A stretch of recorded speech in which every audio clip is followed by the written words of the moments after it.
Hello, my name is Nathan Kuntz. I'm the Chief Technology Officer at Kymeta Corporation, where we're developing access solutions for the next generation of connectivity on mobile, commercial, and consumer platforms.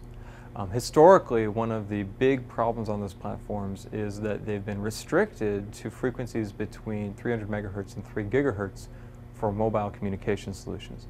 One of the main reasons for this is as you get above 3 gigahertz, you need to start using a relatively high gain antenna to actually close a link with anything. And what that means typically is that you need a large parabolic reflector, better known as a dish, in order to do that, which is fine on a house. It works a lot less well on a car.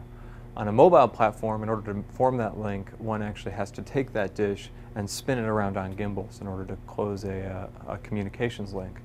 By contrast, we can use a very thin, in this case 1 centimeter thick antenna to do effectively the same thing, all using very low cost parts, very lightweight and very low power.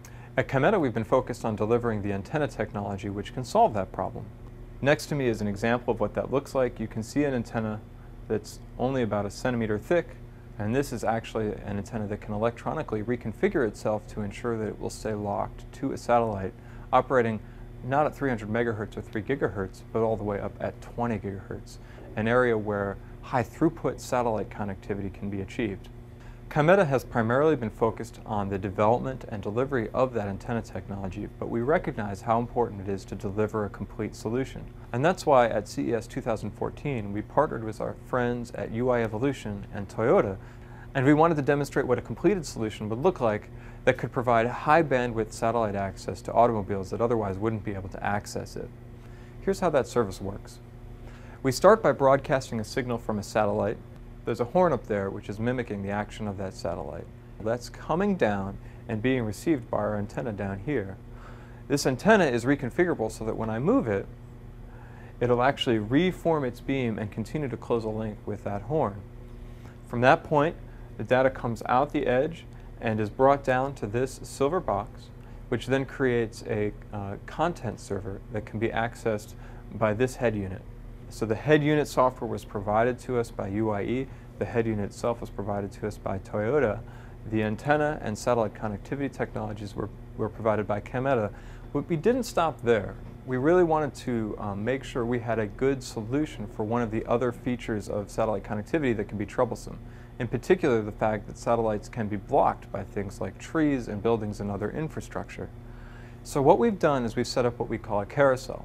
So rather than just have a continuous stream of data, we have a set of data that is repeated at regular intervals, and a fairly sophisticated technology solution in the automobile that's able to understand which pieces of that stream it needs.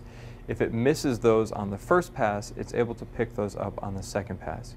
So let me walk through exactly how that works. The first thing that happens is we're using an ingestion server to take a series of different types of content and break them up into smaller bits that can then be put onto our carousel and sent over the satellite.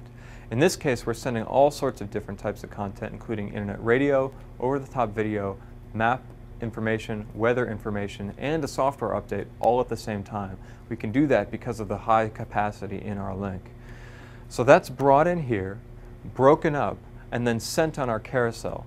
What comes out of that content ingestion server is just an IP stream which is sent to a satellite router and then sent up to our satellite, in this case a point-to-point link. The satellite then broadcasts that information down, and this system at 20 gigahertz, and that's received by our antenna. So now let me show you what our antenna can do. Right now, it has a beam pointed at that horn, but this has been set up to automatically reconfigure. What you'll see here is a regular stream of data coming off of the system. When I move this, that'll be interrupted. The antenna will recognize that it's moved. It'll move its beam back to self-acquire on the antenna. So let's watch that happen. There, you see it stopped, and now we've picked up the signal again. Let's go the other way. Okay, again, you can see that it stopped, but we were able to reacquire the signal. And that's how the car will actually be able to continue to maintain that link at speed.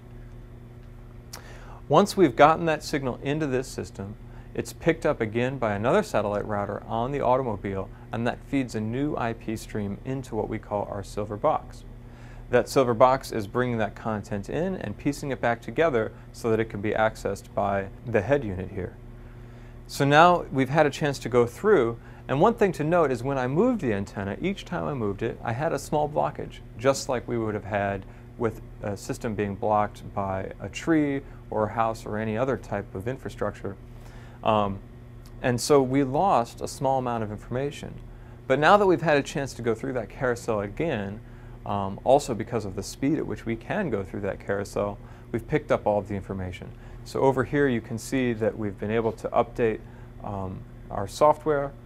We have new content in our video over the top server, and our map data has been improved, and we have updated weather.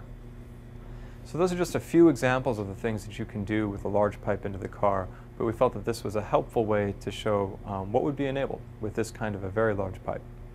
Thank you for taking the time to take a look at what we demonstrated at CES 2014. If you have any questions about what you saw, don't hesitate to contact us.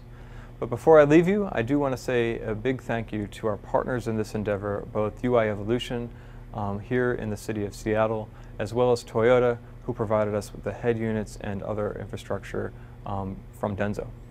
Thanks again.